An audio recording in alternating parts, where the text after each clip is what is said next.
Está gravando.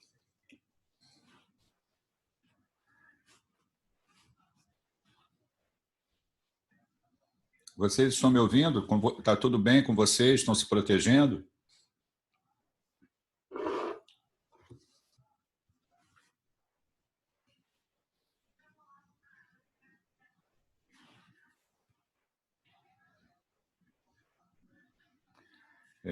Temos que nos proteger, né? Que é o método mais efetivo aí para tentar evitar a doença, né? Isolamento, distanciamento social. Mas em breve isso deve terminar, a gente volta à vida normal. Vitória está perguntando a respeito do AVA, o material foi colocado lá sim, a todas as aulas anteriores, em PDF e link para vídeo, como eu vou fazer hoje com essa aula quando terminar. Eu vou verificar depois, tá?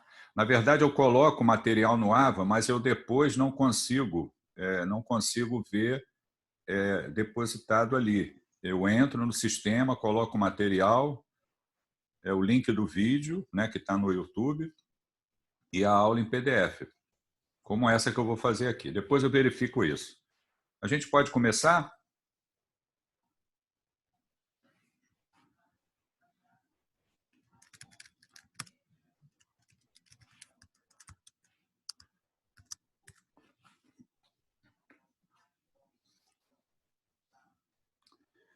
Ok. Depois eu vou falar com a coordenação sobre isso, que eu estou colocando o material, vocês não estão vendo. Mas o material está sendo colocado todo lá, com certeza, e eu vou fazer isso depois que terminar. Bom, eu vou compartilhar aqui a tela e nós vamos, a partir de um caso, discutir o tema de hoje, que é a infecção relacionada a catéteres vasculares. Mas eu vou colocar um caso clínico para a gente discutir e eu quero ouvir a opinião de vocês. Então, eu vou compartilhar a tela, vou mostrar o slide, depois eu vou sair da tela e vou ver as respostas de vocês aqui no chat, tá? Para que a gente possa interagir. Eu prefiro que vocês escrevam do que vocês falem, né? Aqui no chat, que aí eu vou acompanhando as dúvidas de vocês e a gente vai conversando. Então, vamos lá. Primeiro, eu vou compartilhar a tela.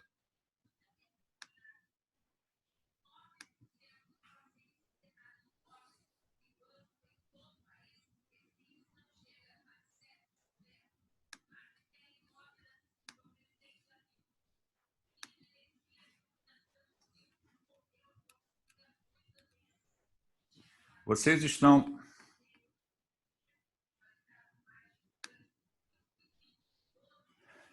estão vendo? Responde um de vocês, por favor, que a tela foi compartilhada.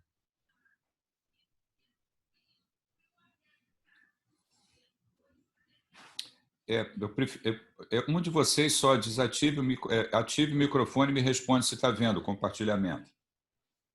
Sim. Ok. Então, nós vamos começar. É um caso clínico, está aqui, né? Então, vamos lá. Imagine o seguinte, vocês já formados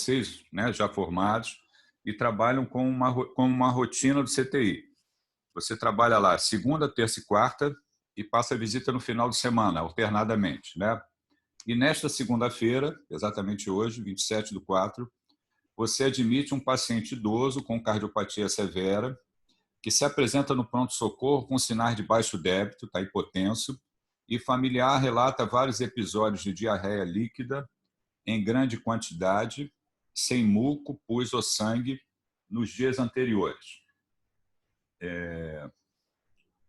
Você é chamado para avaliar esse doente e leva esse doente para terapia intensiva, porque o doente tem cardiopatia severa, está com sinais de baixo débito, está hipotenso, né, uma doença aguda, e aí, quando esse paciente chega na emergência, no CTI, algumas providências devem ser tomadas, por exemplo, em relação ao acesso vascular. Aí eu vou sair aqui do compartilhamento e eu quero ouvir vocês respondendo. Em relação à conduta de vocês, frente a esse paciente, eu estou vendo aqui o chat de vocês.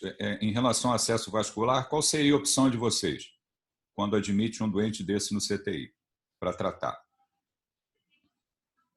Que acesso vascular vocês providenciariam? Um acesso vascular periférico ou um acesso vascular, a punção de uma veia profunda? Eu estou vendo aqui a resposta. Inicialmente, 2 acessos periféricos, né? Mas digamos que o paciente agravou a hipotensão, continua com sinais de baixo débito, com hipoperfusão periférica, com enchimento capilar lentificado. Eu consigo resolver essa questão com acesso venoso periférico? Ana Beatriz respondeu que não.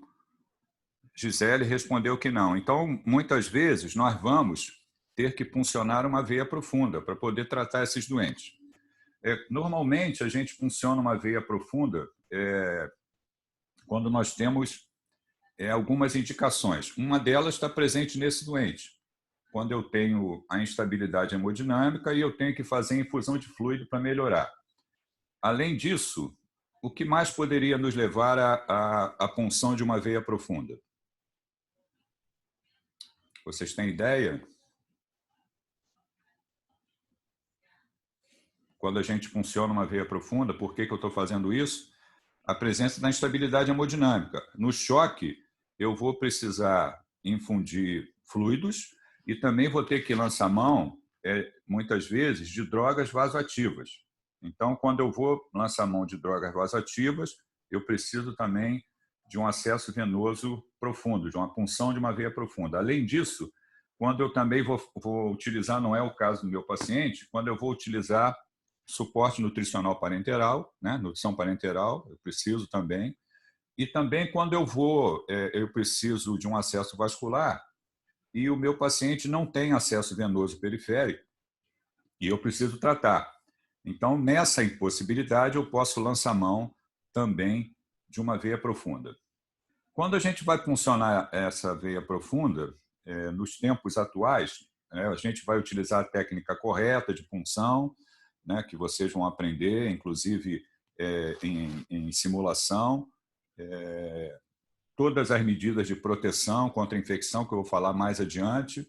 E também nós utilizamos um método, né, que está incorporado ali para a punção, para tentar evitar complicações. Vocês sabem me dizer qual é?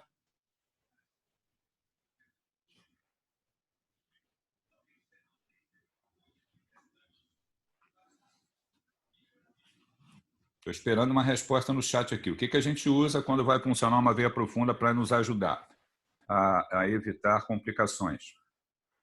Eu posso ter complicação mecânica, complicação infecciosa mais adiante e complicação trombótica mais adiante também. Mas a complicação mecânica ela ocorre logo após a punção. O que eu posso fazer para tentar evitar, além da utilização da técnica correta? A resposta é o uso do ultrassom. Nós podemos lançar mão do ultrassom para nos ajudar a puncionar a veia e diminuir a chance de acidente de punção. Vou voltar aqui no compartilhamento. Vamos lá.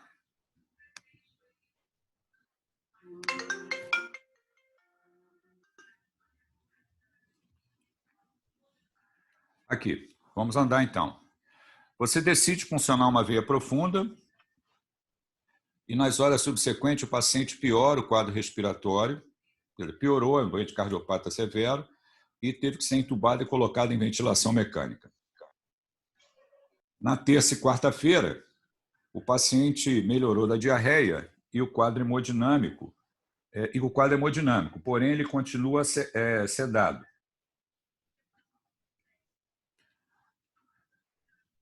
No sábado, a diarreia havia cedido, a sedação havia suspensa, quer dizer, você está passando visita nesse final de semana, né? Você não viu mais o doente desde quarta-feira. Então, no sábado subsequente, no dia 2 de maio, a diarreia havia cedido, a sedação havia sido suspensa e desde quinta-feira, né, para fazer desmame do paciente, e não houve sucesso. Ele continuava na ventilação mecânica e continuava oligúrico. Continuava não oligúrico. Ele estava evoluindo oligúrico. No domingo, devido à piora da função renal e à não progressão do desmame, a nefro foi chamada e decidiu iniciar suporte dialítico.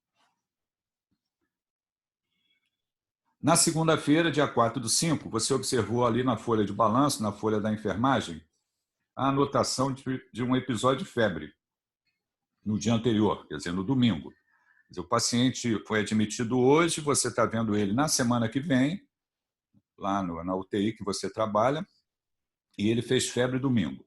E depois da sessão da diálise, o paciente conseguiu ser estubado e estava fora da prótese. Eu vou agora interromper o compartilhamento novamente e queria que vocês falassem comigo a respeito da evolução do doente em relação à anotação de febre que o médico sinalizou. Vamos lá. Vou interromper aqui.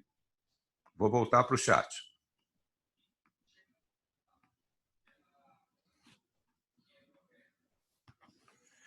Aqui eu tenho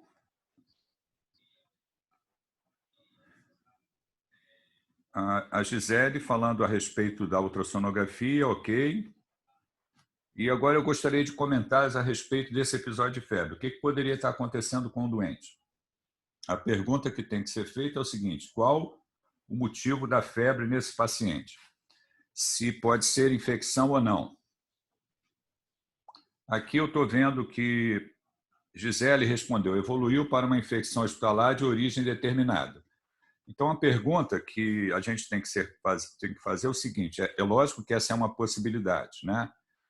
Existe também, a Ana Beatriz colocou, infecção do catéter. Mas quando eu tenho febre num doente grave que foi invadido, que está dentro do CTI, febre é sinônimo de infecção ou eu posso ter outras causas de febre? Alguém poderia lembrar?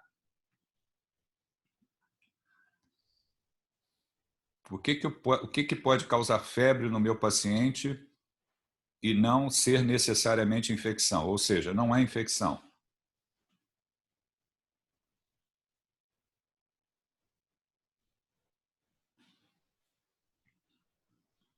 Eu posso ter, por exemplo, o doente evoluindo com trombose venosa profunda, é uma das causas.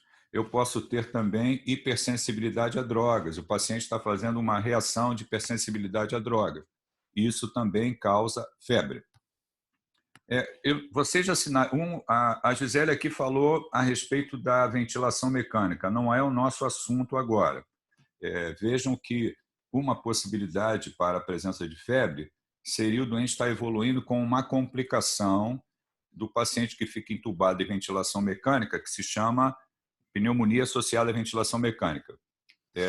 Isso pode ser colocado, mas vejam que o nosso doente evoluiu bem do quadro respiratório. Não está descrito secreção na via aérea, ele, inclusive, conseguiu ser estubado, né? Conseguiu ser estubado. Esse não é o padrão comum quando nós temos a presença de uma infecção pulmonar que se instala em doente com ventilação mecânica, que a gente chama de pneumonia associada à ventilação. Então, essa possibilidade, embora esteja presente, no caso, ela não é a mais provável. A outra possibilidade seria a infecção relacionada ao catéter, né?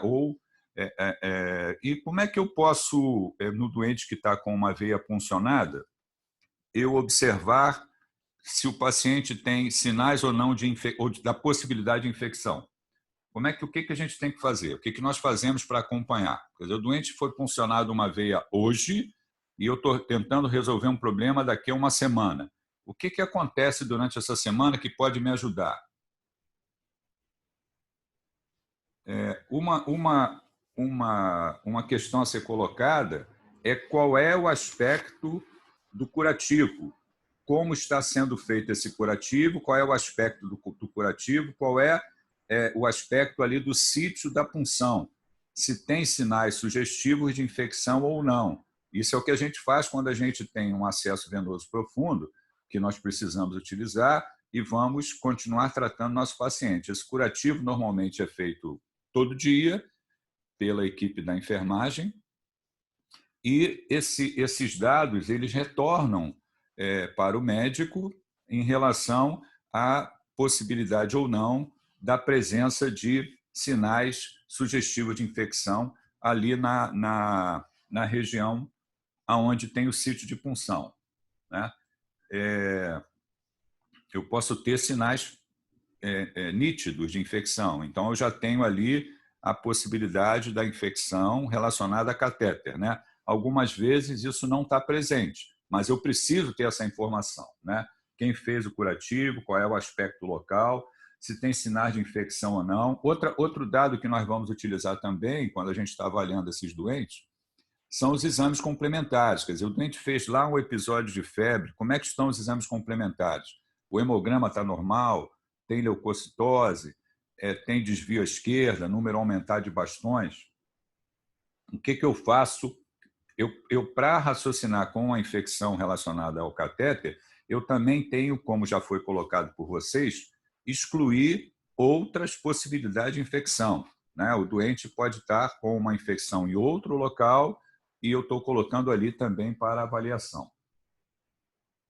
Por outro lado, se eu tenho um doente que estava estável, laboratório sem apresentar piora, e fez febre, e o hemograma piorou, obviamente eu fico preocupado.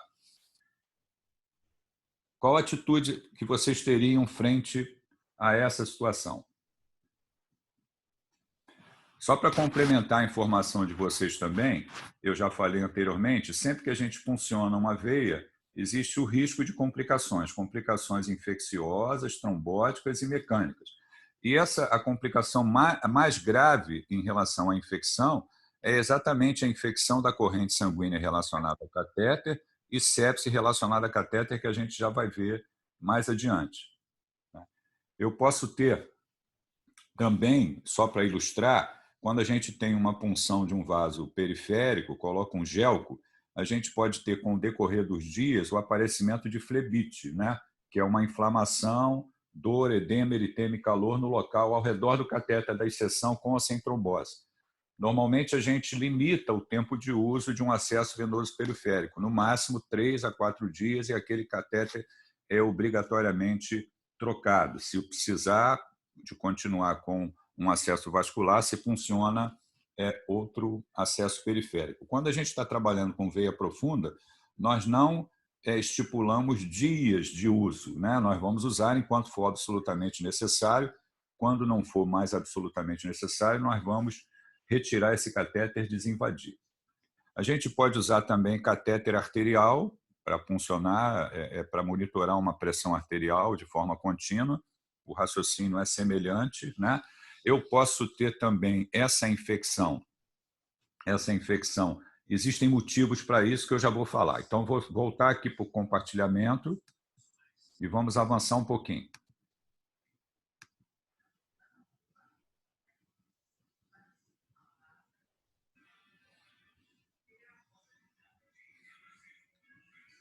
Vamos voltar aqui.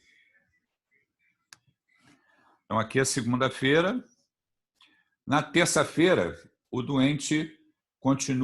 paciente continua com oligúria, com diurese muito baixa, né? E você observa a anotação de 2 episódios de febre no dia anterior. Quer dizer, ele teve febre no dia 3, um episódio, teve febre no dia 4, 2 episódios. O hemograma estava normal nesse dia.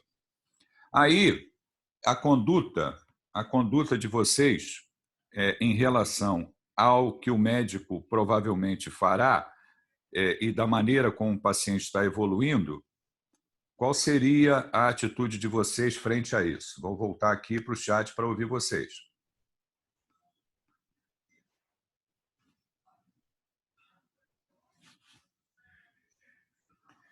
Ana Beatriz havia falado de foco pulmonar, eu já comentei. A Gisele falou a respeito da ventilação mecânica, já comentei também. Agora, quando nós temos 2 episódios de febre, né? Qual seria a atitude, né? Qual é o raciocínio? É o raciocínio semelhante? Eu vou observar, vou pensar em possibilidades de infecção, vou saber do curativo, né? Se o paciente está estável ou não está. O que pode estar acontecendo com esse doente? Nós podemos estar diante de uma patologia que é a infecção da corrente sanguínea relacionada a catéter. Então, nós temos essa possibilidade e nós temos ali alguns pontos que são colocados quando nós temos a possibilidade de infecção de catéter, né? E chamam-se fatores que contribuem para a infecção do catéter, né? Que está relacionada à patogênese da infecção do catéter. Ela pode se dar através da pele, que é o mais comum, ali no canhão, que é onde a gente manipula para a administração de drogas, quando solta e emenda novamente ali o equipo, por via hematogênica também, pelo infundido contaminado e pelo sistema de monitorização de pressão, que não é o caso aqui, que a gente não está usando uma PAM, que a gente tem um sistema para lavar, a gente tem um dispositivo que fica lavando o sistema. Não é o caso. A gente está com acesso venoso central, né? Então, vários fatores que foram colocados contribuem e são colocados como patogêneses na infecção do catéter. Eu posso ter apenas a infecção no local da inserção do catéter, quando eu vou ali inspecionar, fazer o curativo. Eu posso ter uma infecção no ponto que eu fixei o catéter, que está um pouquinho afastado da entrada do catéter na pele, a gente chama isso de infecção extracítio. Eu posso ter também a colonização do catéter, quer dizer, o catéter está colonizado, nós vamos ver, vamos falar um pouquinho sobre isso também, quer dizer, o meu paciente desenvolveu a infecção e o catéter está colonizado e tem bactérias, como, por exemplo, o Staphylococcus aureus, que eles, eles criam um biofilme na luz do catéter, dentro do catéter, e isso faz com que a infecção se instale e se perpetue e a gente não consegue, digamos assim, erradicar ou tratar essa infecção. Então, nós temos ali a infecção do sítio, do catéter, o catéter sendo colonizado, né, desenvolvendo a infecção da corrente sanguínea relacionada ao catéter. Esse problema é um problema sério em todos os países, né, e causam um número grande de óbitos e tem um custo grande para todo o sistema de saúde para poder tratar cada uma dessas infecções. Nós vamos ver adiante que a gente tem que ter medidas preventivas em relação a isso. Eu vou voltar para o compartilhamento aqui. Vamos lá. O que o nosso médico fez?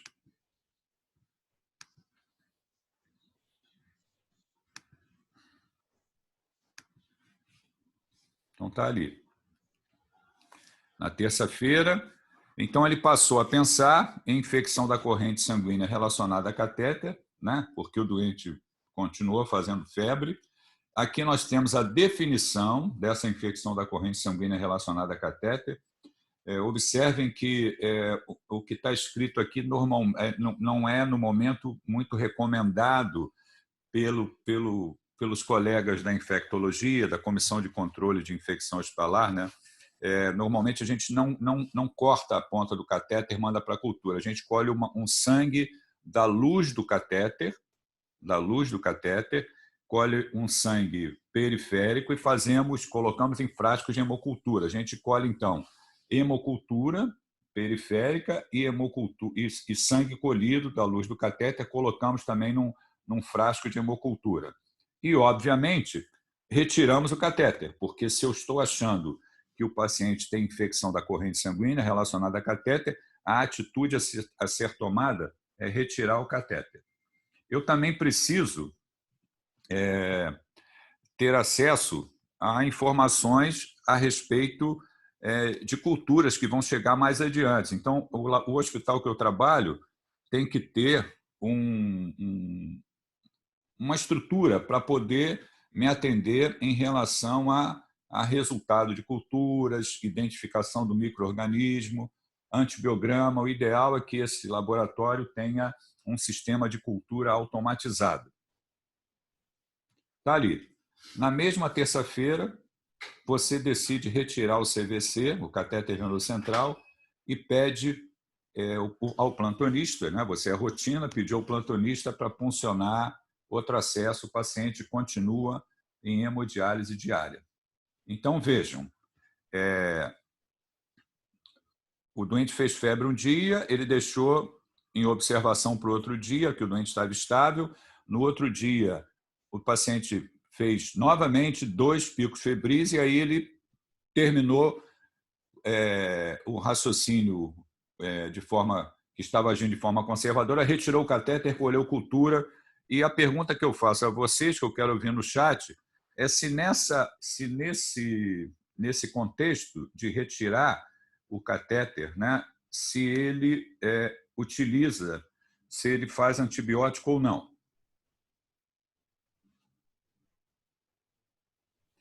A Gisele está falando aqui que a cultura, hemocultura associada a antibiótico de largo espectro. Pensa em trocar o acesso. Então, está aqui, o plantonista lá, que pode ser qualquer um de vocês, mandou trocar o acesso, retirou aquele acesso onde havia a possibilidade de infecção da corrente sanguínea relacionada a catéter. A pergunta que eu queria fazer a vocês é o seguinte: eu inicio antibiótico agora? E qual seria? Se eu for iniciar, qual seria? A Isabelle está respondendo que sim, que iniciaria antibiótico. Essa é uma possibilidade. A Ana Beatriz está respondendo ceftriaxona. A outra possibilidade que ela está colocando é vancomicina. A Júlia está respondendo algum de maior espectro, como a ceftriaxona.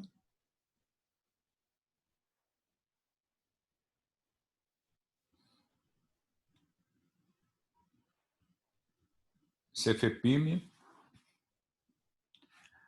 Ela mesmo coloca se está pensando em germes de pele.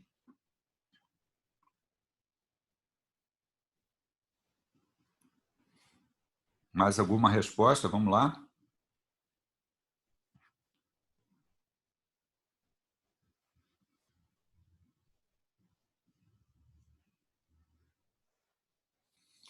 A Isabela coloca a associação de ceftriaxona mais vanco.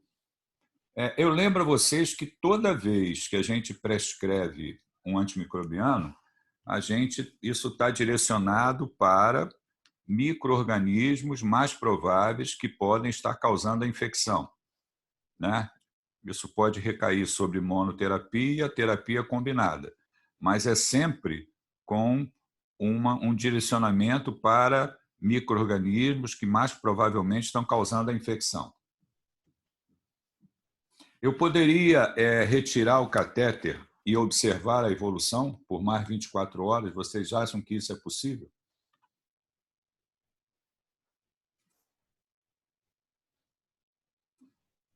O doente fez febre, ele está estável clinicamente, do ponto de vista hemodinâmico, respiratório, mas fez febre.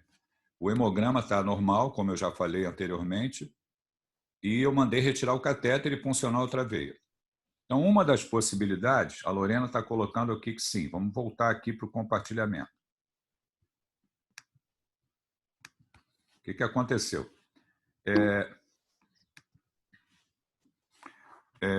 O nosso colega da rotina do CTI mandou puncionar outra veia.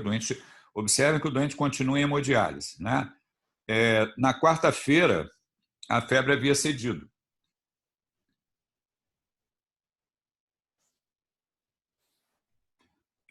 Quando eu retiro o catéter e a febre cede, e os exames estão normais, e o paciente está clinicamente estável, exceto, óbvio, que a presença de febre que ele teve, eu posso optar por apenas essa atitude, de retirar o catéter e observar a evolução.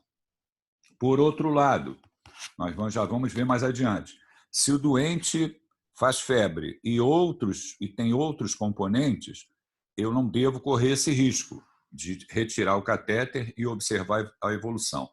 No nosso paciente, que está sendo discutido, o nosso colega da rotina mandou retirar o acesso, observou o doente, a febre havia cedido e o paciente ficou estável. Ou poderia ter acontecido o seguinte: eu retirei o catéter e o doente continuou tendo episódios de febre. Então, se tem lá um sítio de punção, com sinais sugestivos de infecção. Eu detectei o problema, o doente fez febre, eu retirei o catéter. E ainda assim, naquele mesmo dia, o doente continua tendo febre, é óbvio que as hemoculturas já foram colhidas, como eu já comentei, e nós vamos iniciar um curso de antimicrobianos que a gente vai ver mais adiante. Mas, por outro lado, se eu retirei o catéter, a febre cedeu, não tem mais episódios de febre, o quadro clínico está estável, o hemograma está normal, eu posso ter uma conduta expectante e ter informações mais adiante a respeito das culturas. Ok?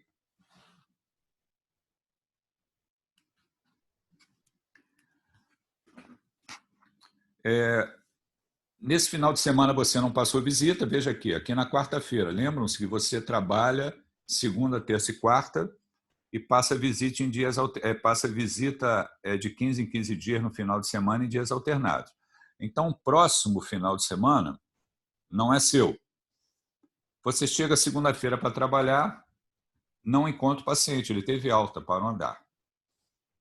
Ele teve alta para não andar. Vamos andar um pouquinho. No outro final de semana, quer dizer, o doente teve alta do CTI. No outro final de semana, lá no dia 16/5, você está lá passando visita no seu final de semana, né? Sábado e domingo, e você é chamado para avaliar um paciente que está na enfermaria e que agravou o quadro clínico. Você passou visita no CTI e tem lá um caso no andar para ser avaliado. Chegando lá, você encontra o mesmo paciente idoso que havia sido admitido há 20 dias. O familiar relata que ele tem feito as sessões de hemodiálise na própria enfermaria, mas que nos últimos 2 dias passou a ter sonolência e sudorese profusa.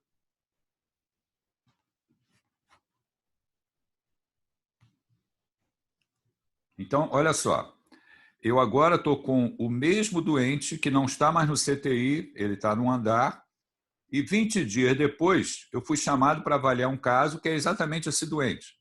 E esse doente, ele está com piora clínica, ele passou a ter sonolência e sudorese profunda, e ele continua fazendo as sessões de hemodiálise no quarto.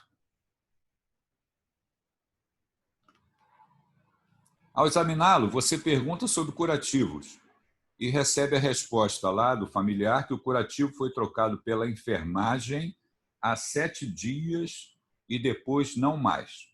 Ou seja, ele tem lá uma punção de uma veia femoral, aonde tem sido feito as sessões de hemodiálise. Esse curativo foi feito há 7 dias e depois não mais. E aí você pede, né, que você quer ver o curativo, quer trocar o curativo, e encontra isso aqui.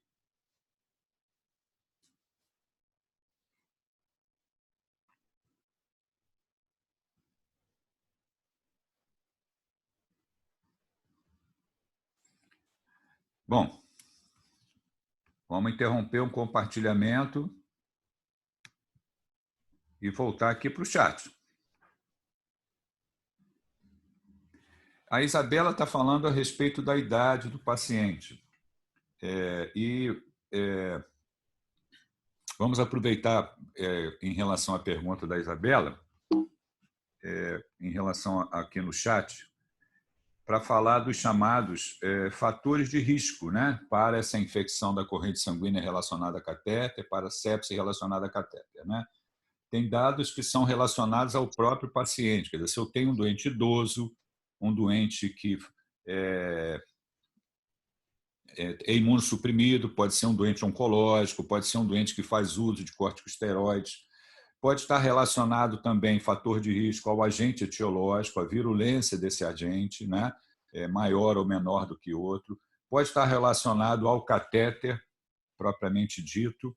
E aí a gente teria que comentar o seguinte: quando eu vou puncionar uma veia profunda, normalmente essa decisão recai sobre 3 sítios. A punção de uma veia subclávia, por via supra ou infraclavicular, a punção de uma jugular por via anterior e a punção de uma femoral. Normalmente são esses 3 sítios. E desses 3 sítios, 2 têm uma chance maior de infecção, que é a jugular e a veia femoral. Estou lembrando a vocês que ele teve lá um catéter no CTI que foi trocado e o doente teve alta, esse catéter foi retirado e acabou sobrando, como ele continuou com injúria renal, né, que piora da função renal, necessidade de suporte dialítico, aquele catéter colocado pela nefro continuou no andar, que é o que a gente está vendo agora. Então, a chance maior de infecção recai sobre jugular e femoral. E na veia femoral, eu tenho uma chance maior de fenômenos trombóticos. Então, tem uma chance maior de trombose. Então, meu doente também poderia estar fazendo, não é o caso, né, uma trombose venosa profunda ali relacionada à punção dessa veia. Mas, diante do que foi mostrado para vocês, né, qual é o diagnóstico que nós fazemos agora?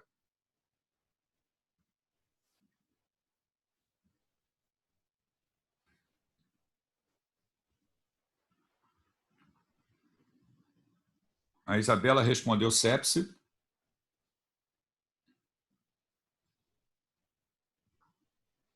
Vamos lá, eu preciso de mais participação. Eu estou vendo aqui o chat de vocês. Vejam uma diferença de termos, e essa diferença de termos é baseada na apresentação clínica do paciente. Lá atrás, nós tínhamos a possibilidade de infecção da corrente sanguínea relacionada a catéter. O catéter foi retirado, a febre cedeu, foram colhidas culturas, hemoculturas, como eu já comentei, periférica e da luz do catéter, e apenas a retirada do acesso fez com que o doente cedesse à febre e ele ficou estável. Agora, eu estou encontrando um catéter de diálise cujo curativo não é trocado há dias, com aspectos evidentes de infecção nesse catéter de hemodiálise.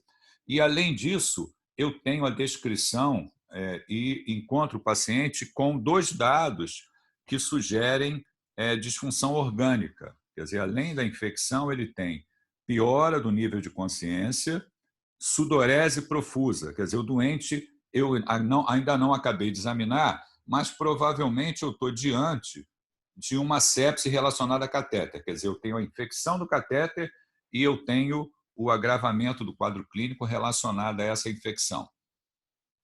Que atitude que a gente deve tomar? A atitude óbvia, né? Nesse contexto, eu levaria esse doente de volta para o CTI, porque ele agravou o quadro clínico e está com uma sepse relacionada a catéter?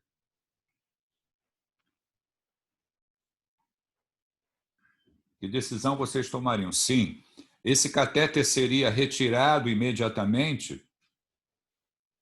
Idoso, cardiopata grave, lógico. Já vou chegar na Beatriz na sua pergunta.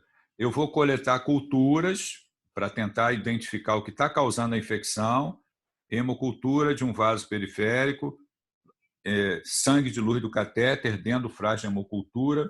Esse doente, a Lorena está falando que tiraria o catéter também. Esse doente, eu teria como deixar ele sem cobertura antimicrobiana? Eu iniciaria imediatamente antibiótico após coleta de culturas? A Vitória está respondendo que não. Lógico, eu vou imediatamente, após coleta de culturas e retirada do catéter, iniciar um esquema antimicrobiano.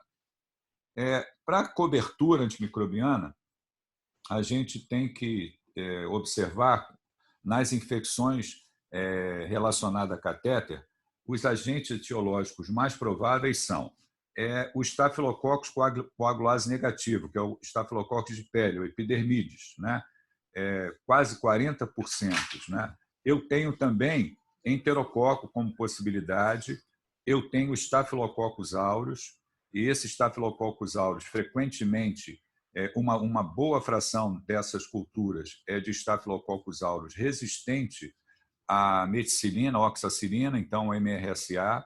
Eu posso também ter bacilos gram-negativos, Klebsiella, Pseudomonas, né, Escherichia coli, enterobactérias produtoras de beta-lactamase de espectro estendido, e posso também ter Cândida, que é fungo, né, crescendo como causa de sepse relacionada a catéter ou infecção da corrente sanguínea relacionada a catéter.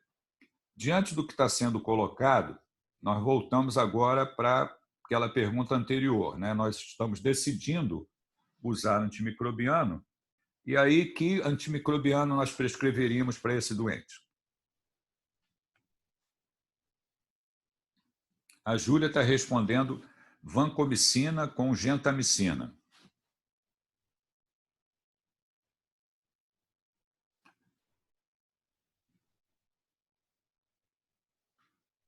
Mais resposta? Estou aguardando. A intenção da Júlia é cobrir estáfilo, gram positivo, e cobrir gram negativo.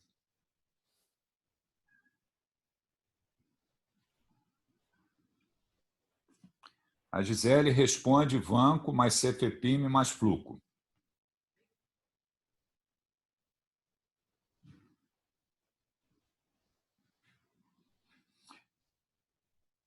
Eu tenho duas opções nesse momento. Uma delas é iniciar um esquema amplo, que me dê cobertura para germes gram-positivos e gram-negativos. Normalmente, nesse primeiro momento, a gente não associa um antifúngico. Então, a primeira opção seria uma cobertura ampla, que recairia sobre uma droga para cobrir gram-positivo, e dentre as drogas para cobrir gram-positivo, e com cobertura para a possibilidade de MRSA e Staphylococcus epidermidis seria a vancomicina, associado não ao aminoglicosídeo, mas sim a uma cefalosporina, que pode ser uma cefalosporina de quarta geração, como está colocado aqui o cefepime. E mais adiante, quando eu tiver o resultado das culturas, eu ajusto esse esquema, descalono esse esquema. Ou eu posso optar por o que seria mais provável estar causando a infecção, que são as bactérias gram-positivas, né, germe de pele, o epidermidis, e iniciar a vancomicina e observar o curso clínico do doente. Caso não haja melhora, continua lá no primeiro dia, sem melhora absolutamente nenhuma, após a retirada do catéter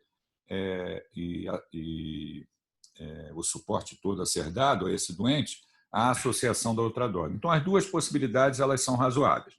Talvez a melhor seja a cobertura combinada com duas drogas e depois a associação, o ajuste de acordo com o resultado das culturas.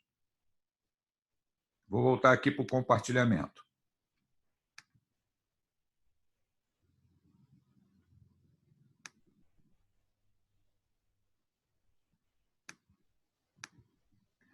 Então, vejam.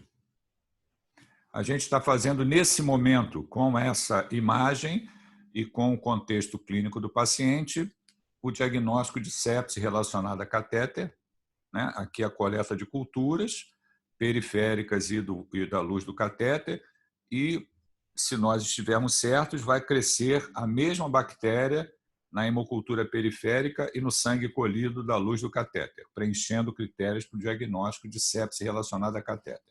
Aqui eu tenho os agentes etiológicos que mais provavelmente causam esse tipo de infecção, de sepse, e a discussão que a gente teve a respeito da escolha dos antimicrobianos.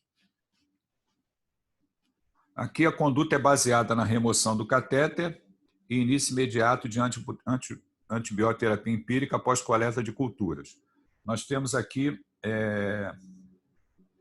algumas opções que são colocadas em relação ao epidermidis, o tempo de tratamento, em relação ao Staphylococcus aureus, remoção em 14 dias. A Cândida tem alguma particularidade, que quando temos na hemocultura positiva para Cândida, a gente começa um antifúngico e nós só vamos interromper o uso ou terminar o uso do antifúngico quando a gente tiver pelo menos 10 dias da última hemocultura negativa. E bacilo gram-negativo, que eu já comentei também, são 10 a 14 dias de antibiótico terapia após a remoção do catéter. E eu queria conversar um pouquinho com vocês sobre o que a gente pode utilizar de prevenção quando a gente está lidando com um acesso venoso central. Então, eu vou interromper aqui novamente o compartilhamento, que eu quero ouvir vocês. O que a gente pode fazer? Nós já estamos tratando o nosso doente, agora eu estou falando de outro problema, né? de outra atitude, digamos assim. Quando eu vou... Lorena está perguntando se só faz o antifúngico depois do resultado da cultura. Num primeiro momento, a gente não faz cobertura para fungo. Não faz cobertura. Se a hemocultura for positiva para fungo, nós vamos utilizar um antifúngico. Ou, se eu comecei um esquema empírico e, apesar disso, o doente após 48, 72 horas não melhora com absolutamente nada e eu tenho ali, ainda não tenho na minha mão o resultado das culturas. Aí eu estaria autorizado também a acrescentar um antifúngico, mas não no primeiro momento.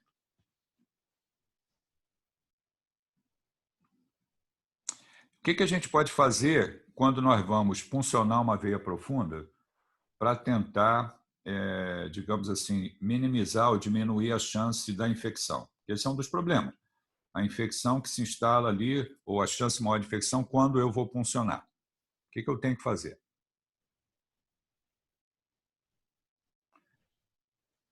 Isso, todos estão respondendo aí. Paramentação estéril. Então, são as chamadas barreiras estéreis máximas, né?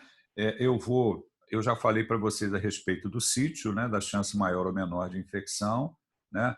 Eu vou escolher o catéter e eu vou usar todo o material apropriado: gorro, máscara, desgermar as mãos e antebraços com clorexidina, capote estéreo, luva estéreo, campo fenestrado, preparo da pele do paciente. Nós vamos ali utilizar a clorexidina desgermante, depois secar com gás estéreo. A enfermagem que vai nos ajudar, que está próximo ali, nos ajudando, também deve estar paramentada de maneira adequada. Nós vamos usar a técnica de Seldinger e vamos fixar o catéter. Se a gente funcionar essa veia profunda, né, guiada por ultrassom, e eu não fixar, no primeiro curativo que for feito, vai se perder aquele acesso venoso, né?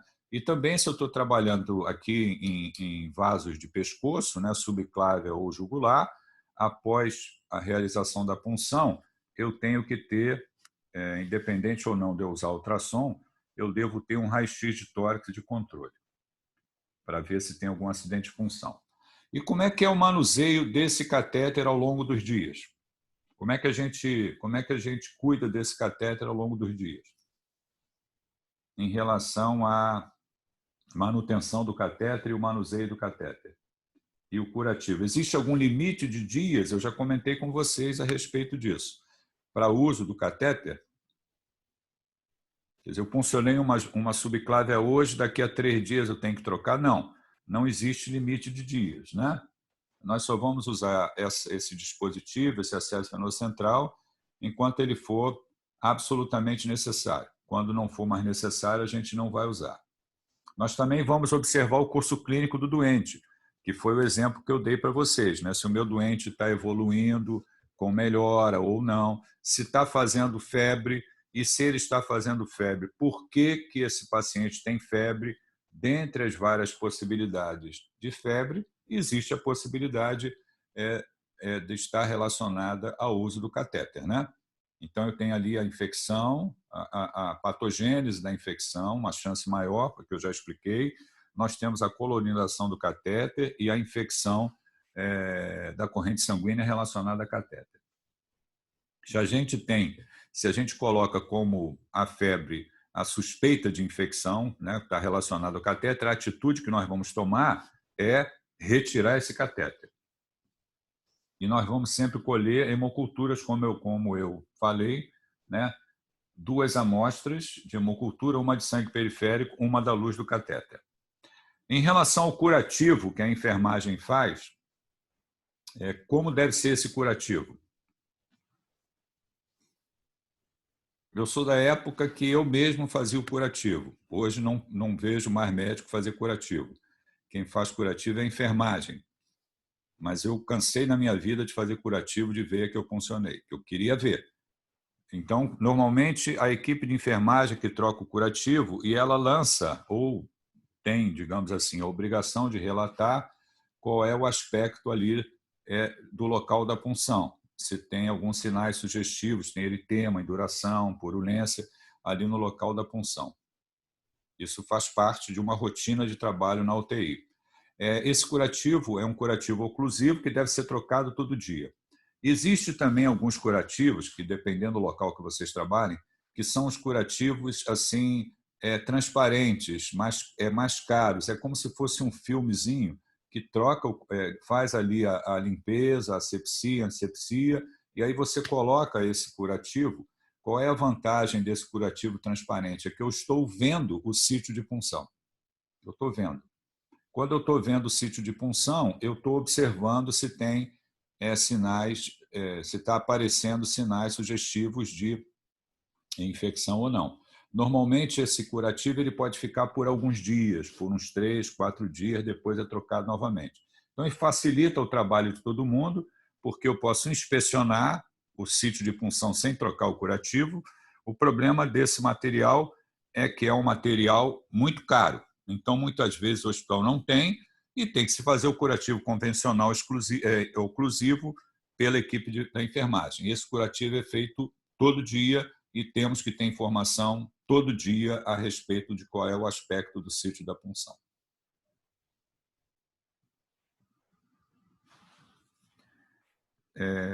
Vou voltar aqui ao compartilhamento.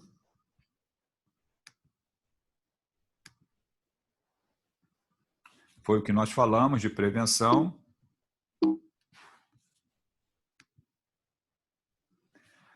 Bom, aqui a nossa referência de sempre, que é o Harrison, de medicina interna. Vou interromper um compartilhamento e perguntas que vocês queiram fazer.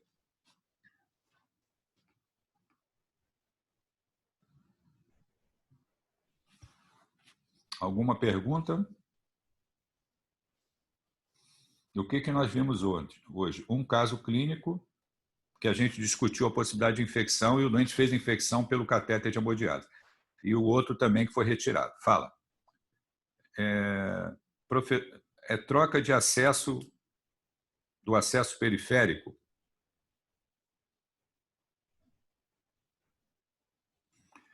Em relação ao acesso periférico, eu já comentei com vocês que existe uma política de segurança que a gente não deve manter esse catéter periférico por mais de 3, 4 dias. E todo dia deve inspecionar ali para ver se tem sinais sugestivos de flebite, se está com dor local ou quando infunde a droga, algumas vezes perdeu o acesso.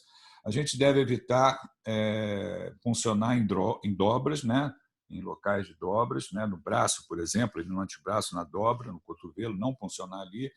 E se eu tenho um acesso em um determinado membro, talvez seja isso que você está perguntando, e eu vou retirar por tempo, por exemplo, e preciso de outro acesso, eu vou colocar no outro membro. Se num doente de difícil acesso, em último caso, eu poderia tentar funcionar no mesmo membro mais acima, mas essa não seria a conduta, num primeiro momento, adequada. Quer dizer, se eu tenho um gelco no braço esquerdo e eu vou retirar, eu vou colocar um outro gelco no braço direito. Quando eu retirar do braço direito mais adiante, eu coloco no outro braço novamente. Mais alguma pergunta?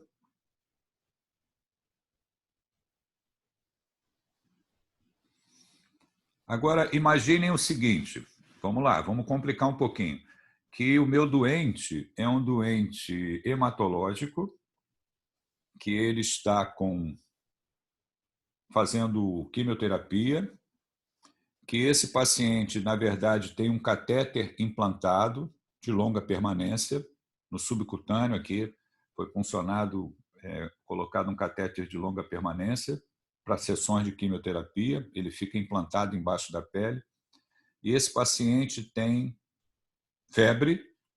Eu colhi culturas periféricas e ali da luz do catéter. Eu estou achando que o foco da infecção é esse catéter e, portanto, eu devo retirá-lo. Só que o meu paciente tem 5.000 plaquetas. Como é que eu posso resolver isso?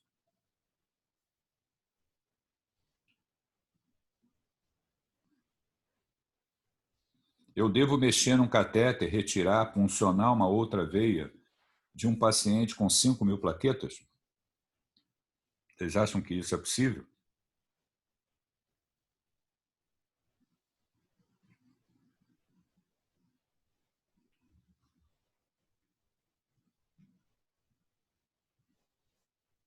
Eu posso, como está colocado aqui pela Ana Beatriz, eu posso repor plaqueta, retirar aquele catéter e puncionar uma outra veia. Isso é uma possibilidade.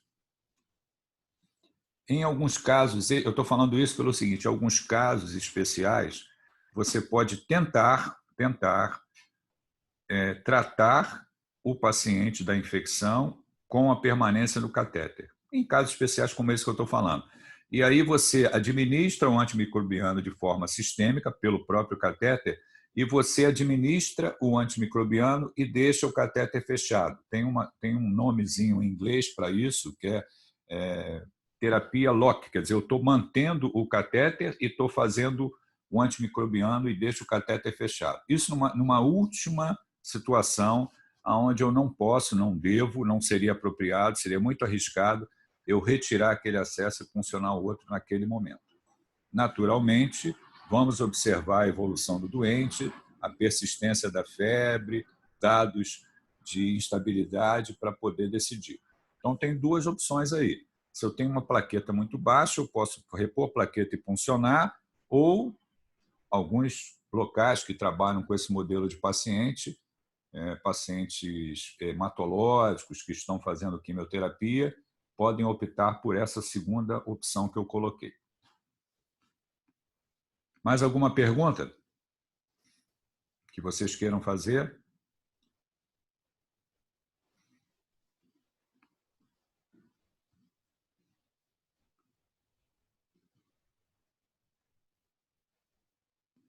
Não?